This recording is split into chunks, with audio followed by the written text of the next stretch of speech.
আপনারা দেখছেন today update news. যে জুলাই সনদ নিয়ে বাংলাদেশের রাজনীতিতে চলছে তোলপাড়, একের পর এক আলোচনা চলছে সরকার এবং রাজনৈতিক দলগুলোর মধ্যে। সবকিছু ঠিকঠাক থাকলে শীঘ্রই তা চূড়ান্ত হতে যাচ্ছে। তবে সনদের খসড়া নিয়ে বিএনপি মোটামুটি একমত হলেও আপত্তি করেছে জামায়াত এনসিপির মতো দলগুলো। যেখানে জুলাই সনদকে রাষ্ট্রীয়ভাবে স্বীকৃতি দেওয়ার পক্ষে বিএনপি, অন্যদিকে সংবিধান এবং আইনি কাঠামোয় জুলাই সনদকে দেখতে চায় জামাত ইসলামী আন্দোলন এবং এনসিপির নেতারা। ফলে জুলাই অভ্যুত্থানের 1 বছর পূর্তি ঘনিয়ে এলেও জুলাই সনদকে কেন্দ্র করে দেখা দিয়েছে নতুন বিরোধ। কিন্তু জুলাই সনদের খসড়াকে বিএনপি মেনে নিলেও কেন মানতে পারছে না অন্য 3 দল?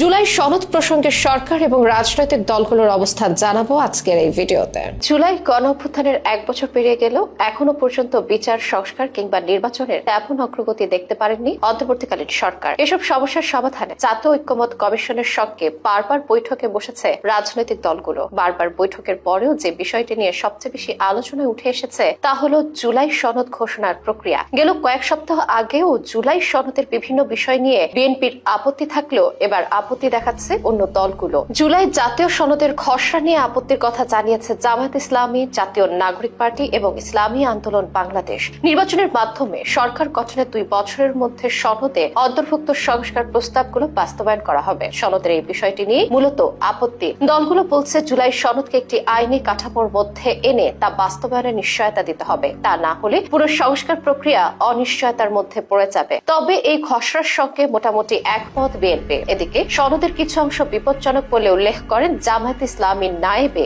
আমির সৈয়দ আব্দুল্লাহ মোহাম্মদ তাহের। গতকাল তিনি সাংবাদিকদের বলেন, তারা যেকোনো একটি পদ্ধতিতে এই সনদকে আইনগত বৈধতা দেওয়ার পক্ষে। এটি আইনি কাঠামোর মধ্যে আনা না হলে দেশের রাজনৈতিক ভবিষ্যৎ অনিশ্চয়তার দিকে চলে যেতে পারে। যেসব বিষয় ঐক্যমত্য হচ্ছে সেগুলো বাস্তবায়নের আইনি ভিত্তি থাকতে হবে। তার মতে সেটি 2 ভাবে হতে পারে: অধ্যাদেশের মাধ্যমে একটি আইনি কাঠামো গঠন করে পরে নির্বাচিত সংসদে তা অনুমোদন, অথবা গণভোটের মাধ্যমে জনগণের চূড়ান্ত অনুমোদন নেওয়া। জামায়াত ইসলামী জুলাই সনদের একটি খসড়া ঐক্যমত্য কমিশনের কাছে জমা দেবে বলেও জানান তিনি। এদিকে সনদের খসড়াটি দলীয়ভাবে পর্যালোচনা করে জানিয়েছে এনসিপির সদস্য সচিব আখতার হোসেন, এই খসড়া আমরা মৌলিক সংস্কারের প্রতিটি বিষয় অন্তর্ভুক্ত দেখতে চাই। যদি তা বাদ দেওয়া হয় তাহলে দলীয় ফোরামে আলোচনা করে সিদ্ধান্ত নেওয়া হবে সই করব কিনা। আখতারের দাবি, আইনি ভিত্তি নিশ্চিত করতে তারা লিগ্যাল ফ্রেমওয়ার্ক অর্ডার করার প্রস্তাব দিয়েছে। একই সঙ্গে যে সংস্কারগুলো রাজনৈতিক দলগুলো সম্মিলিতভাবে মেনে নিচ্ছে তা যেন পরবর্তী সময়ে সক্ষমতায় আসা কোনো দল উপেক্ষা করতে না পারে, এই নিশ্চয়তাও চান তারা। এছাড়া ইসলামী আন্দোলনের সংবাদ বিজ্ঞপ্তিতে বলা হয়, খসড়ার